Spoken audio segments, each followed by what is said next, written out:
धाडशी शिवाजी राजा. छत्रपती शिवाजी महाराज या जातीत जन्माला आले. छत्रपती शिवाजी महाराज या जातीत जन्माला आले. त्या जातीत मी नाही जन्माला आलो, पण ते ज्या मातीत जन्माला आले त्याच मातीत मी जन्माला आलो, याचा मला अभिमान आहे. माझ्या शिवाजी राजानं स्वराज्याची मोठ बांधण्यासाठी जातीची माणसं नाही, तडफेची माणसं निवडली, याचा मला अभिमान आहे. महाराजांच्या इतिहासातून शिकलोय जातीपेक्षा महत्वाची असते माती. याच मातीतल्या स्वराज्यासाठी अनेकांनी दिली प्राणांची आहुती. ते माणसं होती हरेक जातीची, याचा मला अभिमान आहे. एवढा मोठा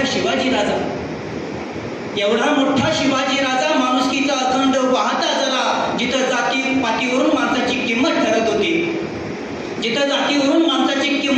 होती, ती मोडून काढली पद्धत, याचा मला अभिमान आहे. आणि छत्रपती शिवाजी महाराज ज्या जातीत जन्माला आले त्या जातीत मी नाही जन्माला आलो, पण ते ज्या मातीत जन्माला आले